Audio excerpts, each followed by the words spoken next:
मेरे चैनल से जुड़ने के लिए सब्सक्राइब ऑप्शन पर क्लिक कीजिए और आप चाहते हैं मेरी वीडियो अपलोड होते ही आपके पास मैसेज आ जाए तो बेल आइकॉन को भी ऑन कर दीजिए। जय श्री राधे। आज हम आप सभी भक्तों को अनंत चतुर्दशी व्रत कथा श्रवण कराएंगे। महाराज युधिष्ठिर ने जब राजसूय यज्ञ किया उस समय यज्ञ मंडप इतना मनोरम बनवाया कि जल और स्थल की भिन्नता प्रतीत ही नहीं होती थी। राजा दुर्योधन भी उस यज्ञ मंडप में आए, एक जलाशय को स्थल समझ उसी में गिर पड़े। भीम और द्रौपदी ने यह देखकर उपहास करते हुए कहा कि अंधों की संतान अंधी ही होती है। यह बात उसके हृदय में बाण जैसी लगी तथा बदला लेने की मन में ठान लिया। कुछ दिन बाद ही उसने पांडवों को बुलाकर द्वैत क्रीड़ा में परास्त किया। हार होने पर उन्हें प्रतिज्ञा अनुसार 12 वर्ष का वनवास दिया। एक दिन भगवान कृष्ण जब मिलने गए तभी युधिष्ठिर ने सब वृत्तांत कह सुनाया और उसे दूर करने का उपाय पूछा। तब भगवान बोले कि विधि पूर्वक अनंत भगवान का व्रत करो, तुम्हारा खोया हुआ राज्य उन्हें प्राप्त हो जाएगा।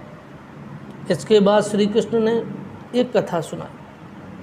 प्राचीन काल में सुमंत नामक ब्राह्मण के सुशीला नाम की एक कन्या थी। ब्राह्मण ने बड़ी होने पर उसका विवाह कौंडिन्य ऋषि के साथ कर दिया। कौंडिन्य ऋषि सुशीला को लेकर अपने आश्रम की ओर चले। रास्ते में ही संध्या हो गई।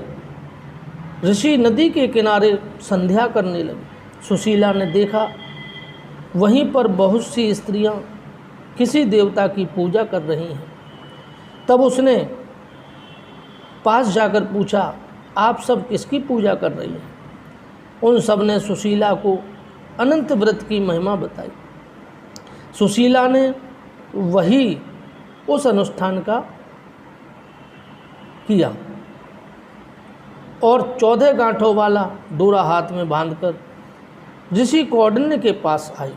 कौंडिन्य ने सुशीला के हाथ में बंधे डोरे का रहस्य पूछा। सुशीला ने सब हाल कह सुनाया। कौंडिन्य ने डोरा तोड़कर अग्नि में डाल दिया। इससे भगवान अनंत का अत्यंत अपमान हुआ। परिणाम यह हुआ कि ऋषि सुखी ना रह सके और उनका धन दौलत समाप्त हो गया। तब उन्होंने सुशीला से इसका कारण पूछा तो सुशीला ने अनंत डोरे की याद दिलाई। कौंडिन्य पश्चाताप से उद्विग्न हो उस डोरे के लिए वन चले गए। वन में काफ़ी दिन घूमते घूमते वह एक दिन भूमि पर गिर पड़े।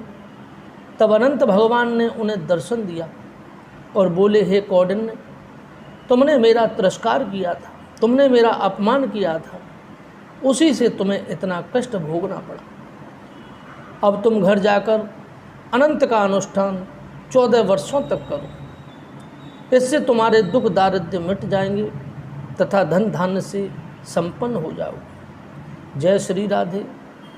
यदि यह कथा आपको अच्छी लगी है